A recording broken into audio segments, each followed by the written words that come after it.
Be happy alone without needing anyone.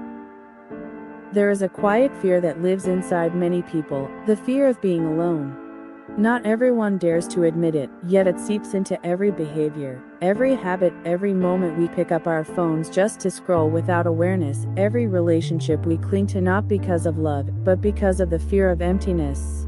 Modern human beings are rarely truly alone. Yet they are also rarely truly at peace. We live among crowds, among social networks, amid the constant noise of information, but inside we feel lost, restless, and lacking something we cannot even name.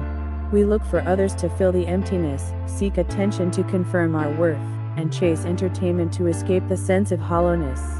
Yet, the more we search, the larger that emptiness becomes. Buddhism saw this clearly thousands of years ago. The Buddha did not teach people to seek happiness in the external world. He taught them to return. Not to return home, but to return to themselves.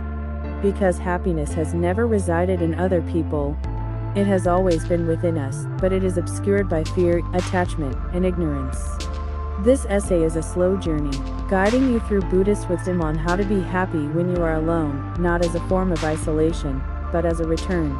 Not to withdraw from the world, but to connect more deeply with yourself, and from there, to connect more healthily with life itself.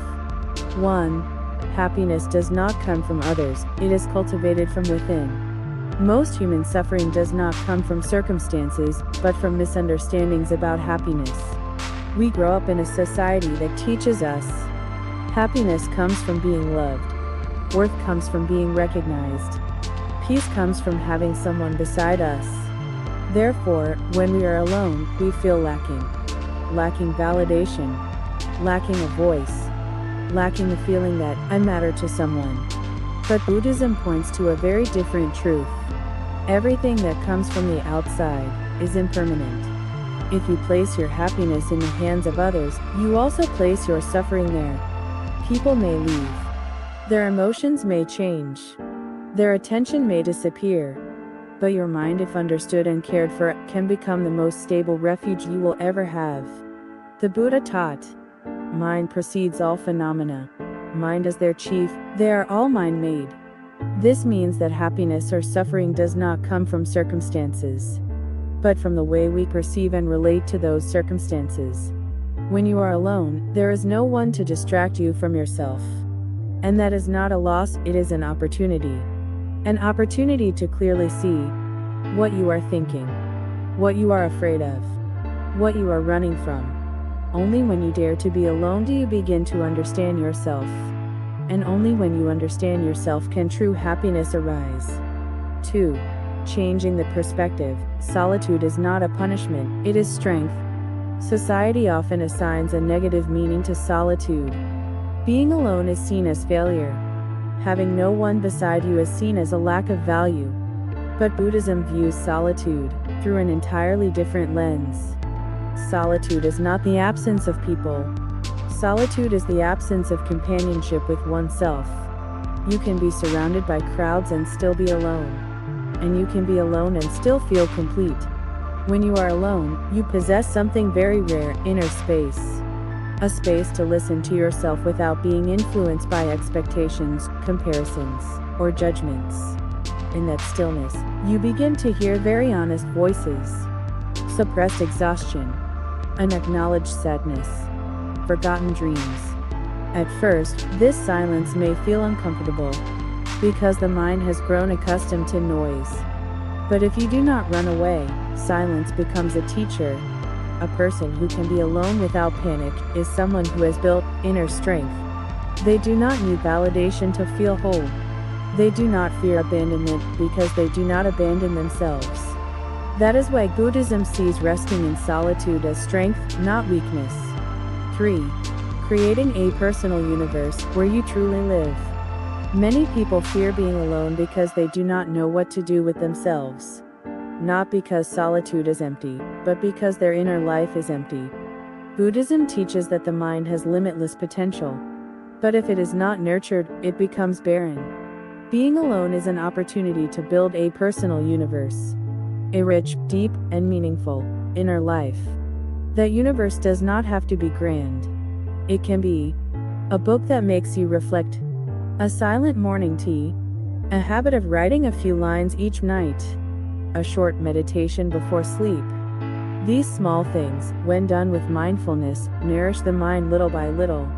When your inner life is full, you no longer need to run outward to feel alive. You begin to enjoy being alone, not because you dislike others, but because you enjoy your own presence. 4.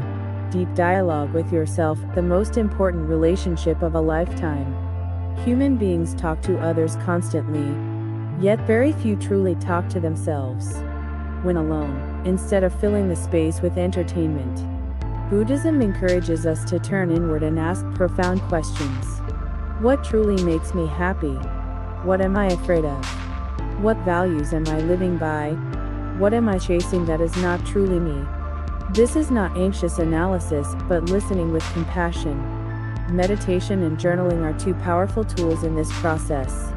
They help you see thought patterns, recurring emotions, and unheld wounds. When you understand yourself, you no longer need others to define you. You become the guide of your own life. 5. Escaping the entertainment trap, learning to sit with yourself. One of the reasons people fear being alone is because they have never learned how to be still. Phones, social media, videos, music, all help us avoid facing ourselves. But the more we avoid, the weaker the mind becomes. Buddhism teaches, an entrained mind becomes a source of suffering. A mindful, observed mind becomes a source of peace. Begin with small moments of silence. Walk without listening to music. Eat a meal without using your phone. Sit quietly for a few minutes, simply observing the breath. At first, it will be difficult, but gradually, you will realize something miraculous. Your mind does not need entertainment to be happy. 6. Silent strength, confidence without display. A person who is not afraid of being alone possesses silent strength. They do not need to prove their worth. They do not need attention. They do not cling to relationships to feel that they exist. They trust themselves. And that trust comes from understanding themselves, accepting themselves, and staying with themselves during difficult moments. Buddhism calls this self-refuge, taking refuge in oneself. 7. Solitude as a journey of self-discovery. In stillness, you begin to see clearly. What truly is you? What is merely a social mask? What needs to be released? Solitude becomes a space of healing. No longer a place to escape from, but a place to return to. 8. The paradox of presence. The more fully you are here, the freer you become. When you are truly present in this moment, you do not need anyone to fill you. You do not need the future to promise you something. You do not need the past to cling to. You only need to breathe. You only need to be here. And in that presence, you touch happiness. Being alone is not loneliness, it is freedom. When you learn to be alone without fear, you become free. Free from dependence. Free from comparison. Free from the fear of abandonment. You do not need to escape the world. You only need to return to yourself. And when you do, happiness is no longer something you have to search for. It is something that has always been here. Thank you for watching until the end of the video. Don't forget to like and subscribe to the channel to watch more interesting videos.